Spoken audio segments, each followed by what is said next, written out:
खुद लंगर प्रसाद बनाते हैं बच्चे, खुद समोसा प्रसाद वगैरह बना करके पूरा मंदिर जो कि 2006 में गुरुजी ने उनको ब्लेस्ड करा था। तो इस तरीके से जब मैं वहाँ गई तो मुझे नहीं पता था। हम लोग रिजॉर्ट में रात को जैसे हमारी ड्यूटी लगती थी कि 40 मिनट्स के लिए हम लोग बैठते थे मंत्र जाप के लिए, तो पूरी रात भर 24 घंटे में चलता रहा। तो जब मैं पहली बारी मंत्र जाप में बैठी तो मेडिटेशन में बैठी हुई थी, तो मैंने कहा लोगों को तो पता नहीं क्या क्या दिखाते रहते हो, मुझे तो कुछ भी नहीं दिखा रहे आप, और मेरी मतलब आंखें बंद कर रखी है लेकिन मुझे कुछ नहीं दिख रहा है और मैं गुरुजी से बातें कर रही हूँ। तो अचानक मुझे बहुत तेज रोशनी आती है और मेरे को लगा कि कोई किसी ने हेलोजन जला दी, क्योंकि वो अंधेरा था रिजॉर्ट में, पूरा जो गुरु दरबार था पूरा अंधेरा था।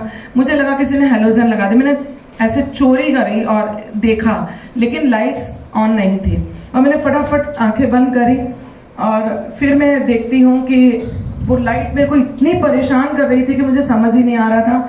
ऐसे रेलिंग थी और रेलिंग पे से मैंने जैसे ही यूँ झांका तो मेरे बेटा और मेरे अंकल दोनों आ रहे थे उधर से, और मेरे अंकल बिल्कुल ठीक ठाक थे और बिल्कुल उसी तरीके से जैसे वो पहले थे। तो बेटा कहने लगा पापा यार ये आपके लिए जाप में सत्संग में ही बैठी रहेंगे, इनको बता दोगे मैं ठीक हो गया। तो उन्होंने अपने राइट हैंड से ही वेव किया मुझे, और मैं देख करके एकदम घबरा सी गई और आंखों में से मेरे आंसू निकलने लगे, और इतने में शुक्राना भी चलना शुरू हो गया।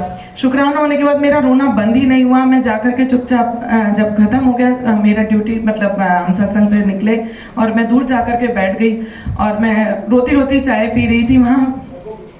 तो यहाँ पे सारे लोग जैसे आप लोग सब संगत बैठे तो सब बैठे थे, तो आंटी ने मुझे आवाज़ लगाई, अरे वंदना आंटी आओ, आपका क्या एक्सपीरियंस रहा। तो मैंने कहा नहीं आंटी मेरा तो कोई एक्सपीरियंस नहीं रहा। तो कहते नहीं इधर आओ, आपको मतलब जब आप जाप में बैठे तो क्या नज़र आया। मैंने कहा आंटी कहोगे कि यहाँ पे भी अपनी फैमिली को साथ ले आती है, जब देखो अंकल बच्चे यही दिखते रहते हैं तेरे को। तो कहते नहीं आप अपना एक्सपीरियंस तो बताओ। तो मैंने बताया, मैंने कहा आंटी ऐसे ऐसे पूरा टाइम निकल गया, 30 मिनट्स निकल गए थे, और मैंने गुरुजी से बात करी। मैंने कहा गुरुजी आप तो सबको दिखाते हो कुछ ना कुछ, मुझे तो कुछ दिखाई नहीं रहे हो। तो इस तरीके से अंकल ने मुझे अंकल का ऐसे पूरे तेज रोशनी हुई, मैंने उनको सारा सुनाया। तो वो सारी की सारी संगत बहुत तेज बोलने लगी कि जय गुरुजी, आप तो बद्दी आना आपका सक्सेस हो गया, क्योंकि अंकल को गुरुजी ने आके ब्लेस्ड कराई है, इसमें आप क्यों घबरा रहे हो ये बताने के लिए। अंकल को तो स्पेशली गुरुजी ने ब्लेस्ड कर दिया आपको मेडिटेशन में आकर के। तो मुझे समझ नहीं आया, लेकिन वो कहते हैं ना कि कंफर्मेशन भी देते हैं गुरुजी। मैं सोची हूँ कि ये तो सब ऐसे ही, मतलब मेरी बात ऊपर से निकल रही थी।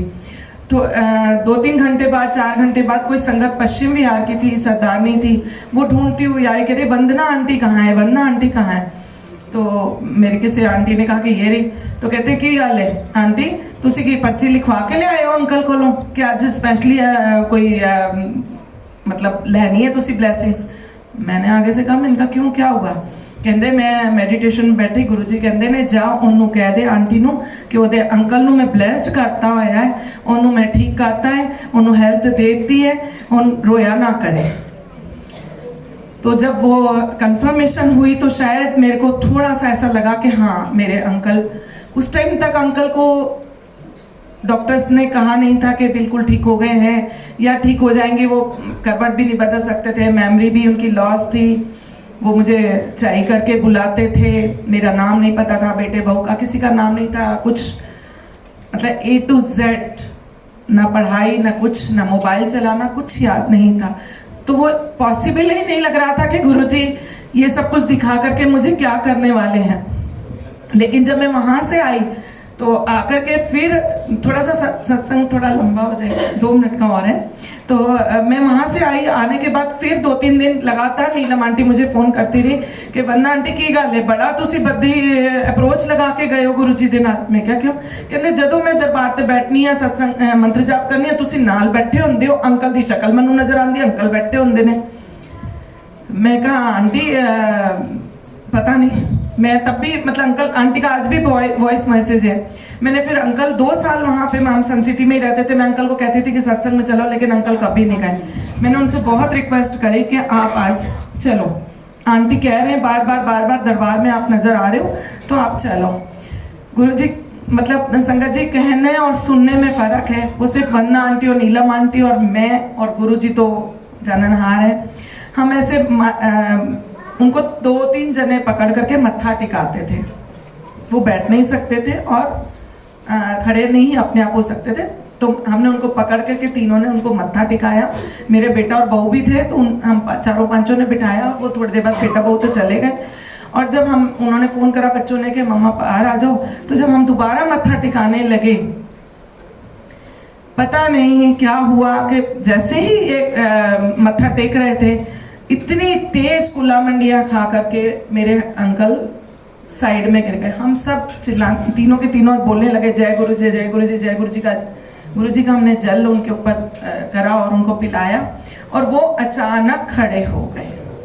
और वो खड़े हो गए गुरु जी ने, और मुझे कहते हैं कि मुझे किसने धक्का मारा था। उन्होंने पूछा स्पेशली कि किसने धक्का मारा था। मैंने कहा कोई नहीं। हम लोग क्योंकि इतने घबराए थे, हम तो तीनों रोने लगे जोर जोर से, और हमें समझ ही नहीं आ रहा था कि अंकल के साथ हुआ क्या।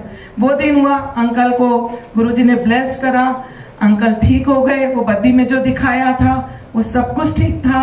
अभी भी अंकल की जर्नी चल रही है। अंकल का राइट हैंड मूव नहीं करता है, पैर में थोड़ी सी प्रॉब्लम है, बट वो अभी भी गाड़ी ड्राइव कर लेते हैं, काम पे जा रहे हैं। A to Z सब कुछ अंकल को याद आ गया, सारी मेमोरी वापस आ गई। गुरुजी का बहुत बहुत शुक्राना। और गुरुजी मतलब कहते हैं ना, छोटी छोटी बातें नहीं, ये तो छोटी छोटी बातें कि मेरे को ये मिल गया वो मिल गया।